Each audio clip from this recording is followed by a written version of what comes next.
I grew up in rural Barbados and was always curious about how nature worked.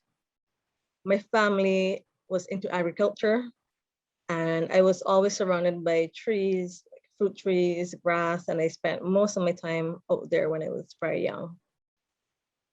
Then in secondary school, I learned about geography and sciences, and it just exploded my my inspiration to look at nature.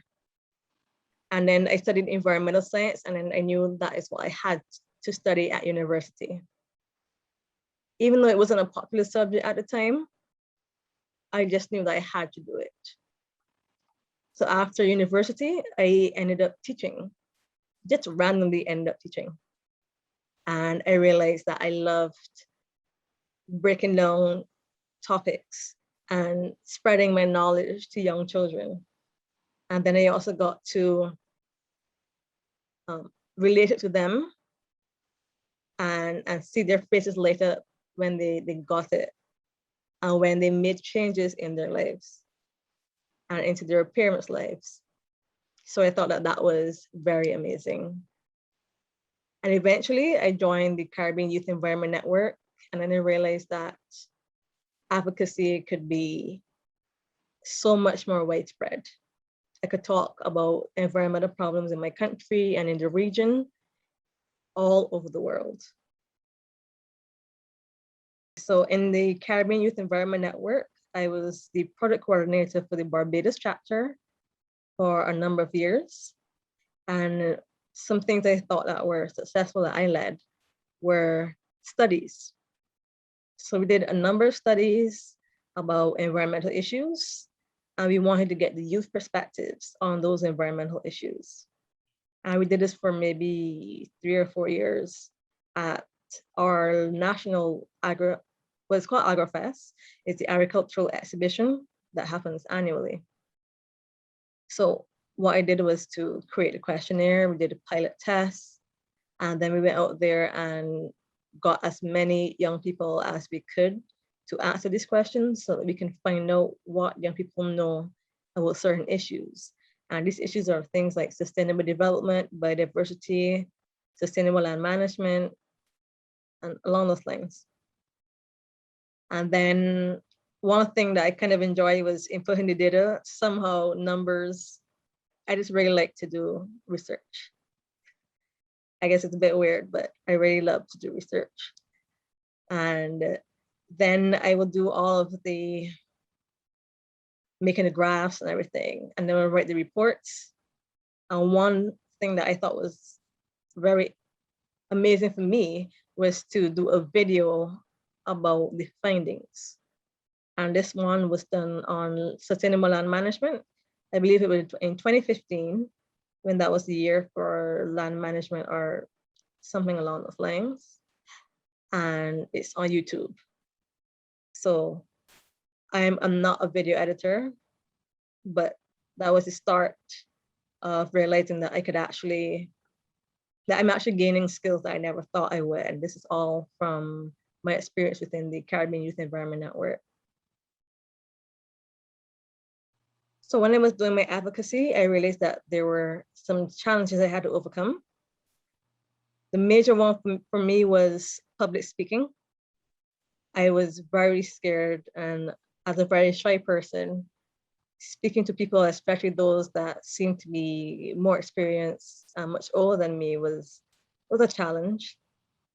Then it was also a young, dark-skinned girl from a developing country, which out there doesn't mean as much. But what I made sure that I did was, first of all, have knowledge. So I read a lot, I studied a lot about the topics at hand, so that when I opened my mouth, they knew that this girl knew what she was talking about. The other thing I did was to join a Toastmasters club, which helped me to gain some confidence in my public speaking. And then I ended up making sure that I sit in the front row, and I raised my hand at every meeting or workshop. I made sure that I said something so that I can be known out there, that I knew what I'm talking about, that someone will listen to me. That was the major challenges. Okay, so here in Barbados, we have water scarcity. And we're actually in the top 10 water scarce countries in the world, or in the Western Hemisphere. And we get our water from underground aquifers. Right now, one of our aquifers is actually empty, and some communities are desperate for water. And the government is trying its best, but I think one thing that we need to know is that we are all managers of water, and we can't just think that the water company is the only one that manages our water. We have to not waste it. I see a lot of people wasting water, especially in the dry season, and even in the wet season, which we depend on to refill our aquifers. And I think it's not great. Water is a human right, and we all deserve access to clean and adequate water. Youth voices are so important and must be heard. Even if it's just one person, you can do it. But it'll be even better if you have a lot more people, because youth are always stronger together. You have a bigger voice and everyone will definitely be heard.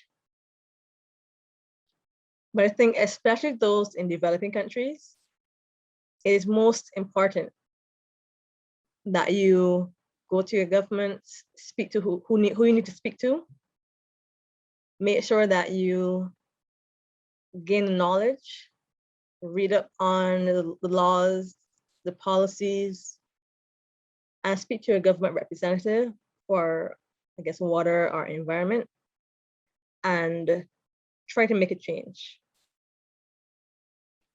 I recommend that older youth advocates like myself, who may be in positions that you can help other young people, other like young advocates that are now coming out, I want you to help them, to give them an internship, to bring them under your wing and teach them what you know, so that they don't have to go through the challenges that we would have gone through during our time as youth advocates.